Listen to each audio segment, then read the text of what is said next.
بسم اللہ الرحمن الرحیم والصلاة والسلام علی رسولہ الکریم محمد وعلی آلہ وصحبہ اجمعین اما بعد قال اللہ تبارک وتعالی فی القرآن المجید اعوذ باللہ من الشیطان الرجیم وعسى أن تكرهوا شيئا وهو خير لكم وعسى أن تحبوا شيئا وهو شر لكم والله يعلم وأنتم لا تعلمون رب اشرح لي صدري ويسر لي أمري واحلل عقدة من لساني يفقهوا قولي رب زدني علما۔ میرے بزرگوں، دوستوں اور اسلامی بھائیوں اور بہنوں، السلام علیکم ورحمۃ اللہ وبرکاتہ۔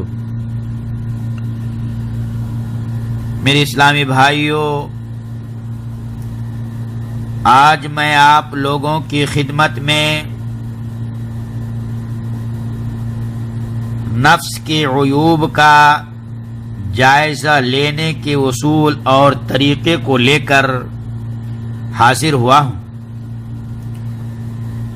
برادران اسلام، یہ حقیقت ہے کہ نفس کی عیبوں کی معلومات بہت ہی مشکل ہے، کیونکہ یہ داخلی دشمن اور محبوب دشمن ہے، جس سے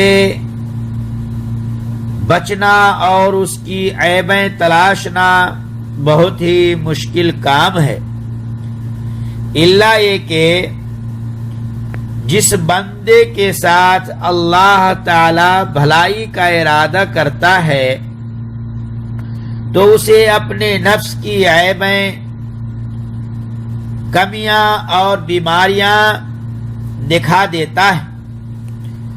جس کے پاس بھی بصیرت ہوتی ہے تو اس کی عیبیں اس سے پوشیدہ نہیں رہ سکتی ہیں۔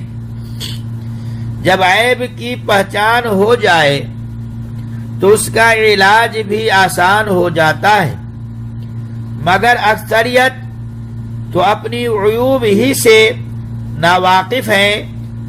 دوسروں کی آنکھوں میں تو باریک ریشہ بھی نظر آ جاتا ہے اور خود کی آنکھوں میں موٹے پیڑ کا تنا بھی نظر نہیں آتا۔ برادران اسلام، نفس کی عیبوں کی جانچ کے 4 اصول بتلائے گئے ہیں۔ نمبر 1، کسی ایسے شخص کی صحبت میں بیٹھے جو کہ نفس کے عیوب کی بصیرت رکھتا ہو اور ساتھ ہی اس کے علاج میں بھی ماہر ہو، مگر آج کے اس دور میں ایسے مشائخ کا وجود بہت ہی مشکل ہے۔ پھر بھی اگر کوئی ایسا عالم باعمل مل جائے تو اس کی صحبت کو لازم پکڑیے۔ نمبر 2، سچا امانت دار، دیندار اور بصیرت رکھنے والے دوست سے مطالبہ کریں کہ آپ میرے نفس کی نگرانی رکھیں کہ جو بھی اخلاقی و اعمالی برائی نظر آئے آپ فوراً اس پر مجھے متنبہ کر دیں۔ عمر بن عبدالعزیز رحمہ اللہ فرماتے ہیں، رحم اللہ رجلا اہدی الینا عیوبنا۔ فصل المقال فی شرح کتاب الامثال، المؤلف ابو عبید البکری، صفحہ نمبر 274 تا 275۔ اللہ رب العالمین اس بندے پر اپنی رحمتیں نازل کرے جس نے ہمارے عیوب ہمیں ہدیہ کیا۔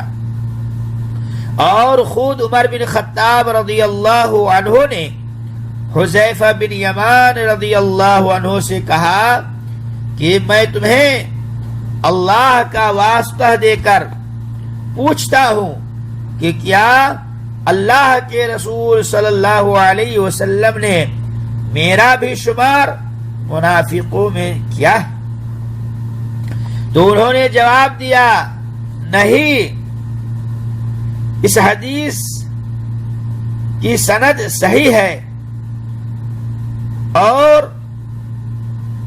مختصر زوائد مسند البزار علی الکتب الستہ و مسند احمد للحافظ ابن حجر الاسقلانی رحمہ اللہ نے اسے صحیح کہا ہے، اور اس حدیث کا رجال ثقات ہے۔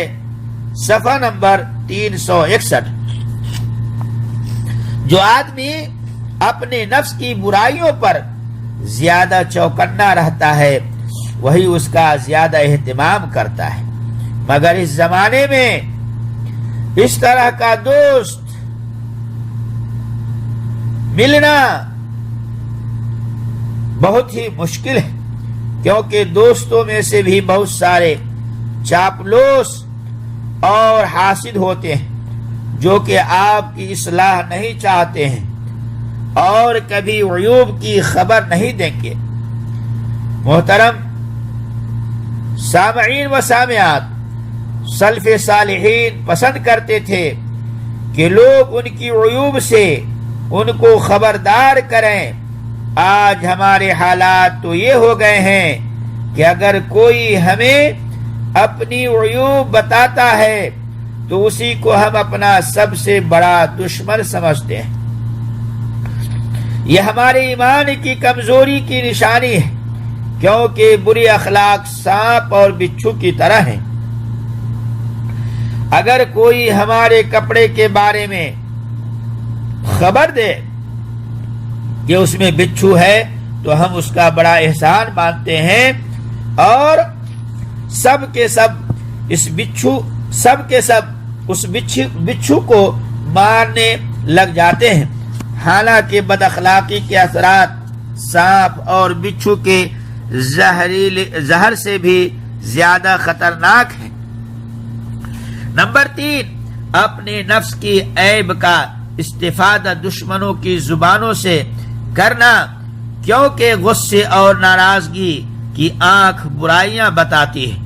انسان اپنے جھگڑالو دشمن سے اپنے عیوب کے متعلق جتنا فائدہ اٹھا سکتا ہے اتنا اپنے چاپلوس دوست جو کہ اس کے عیوب کو چھپاتا ہے اس سے فائدہ نہیں اٹھا سکتا۔ میرے اسلامی بھائیوں، ایک مومن اپنے دشمنوں کو دیکھ کر گھبراہٹ اور تنگ دلی محسوس نہیں کرتا ہے، بلکہ اس میں بھی اللہ تعالی کی حکمت کو مد نظر رکھتا ہے، اور جیسا کہ اللہ تبارک و تعالی سورہ بقرہ آیت نمبر 216 کے اندر ارشاد فرمایا، وَعَسَىٰ أَن تَكْرَهُوا شَيْئًا وَهُوَ خَيْرٌ لَكُمْ وَعَسَىٰ أَن تُحِبُّوا شَيْئًا وَهُوَ شَرٌّ لَكُمْ وَاللَّهُ يَعْلَمُ وَأَنتُمْ لَا تَعْلَمُونَ۔ ممکن ہے جس چیز کو تم بری جانو اور دراصل وہی تمہارے لیے بھلی ہو، اور یہ بھی ممکن ہے کہ تم جس چیز کو اچھی سمجھو حالانکہ وہ تمہارے لیے بری ہو۔ حقیقی علم تو اللہ کو ہے، تم محض بے خبر ہو۔ اور سب سے اہم بات یہ ہے کہ دنیا میں بڑے بڑے دینداروں اور خاص طور پر نبیوں کے بھی دشمن رہے ہیں، اور اس سے بڑھ کر بات یہ ہے کہ خود اللہ تعالی کے دنیا میں بے شمار دشمن ہیں، جبکہ وہ ان کا خالق، مالک، مربی اور پالنہار ہے۔ اس لیے دشمنوں کا ٹینشن آپ دل سے نکال دیں، بلکہ دشمنوں کی طرف سے جو بھی باتیں آپ کے متعلق آپ تک پہنچتی ہیں ان پر آپ خوش ہو کر استفادہ کریں اور اپنے نفس کی اصلاح کریں۔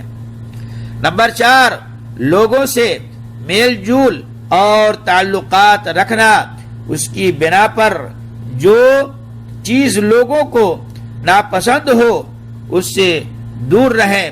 عام طور پر اکثریت اچھے اخلاق ہی کو پسند کرتی ہے۔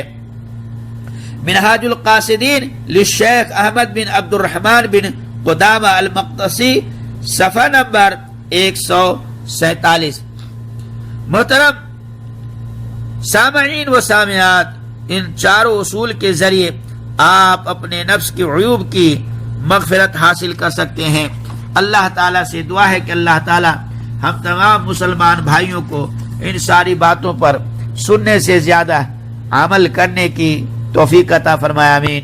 وصلی اللہ علی نبینا محمد، والسلام علیکم ورحمۃ اللہ وبرکاتہ۔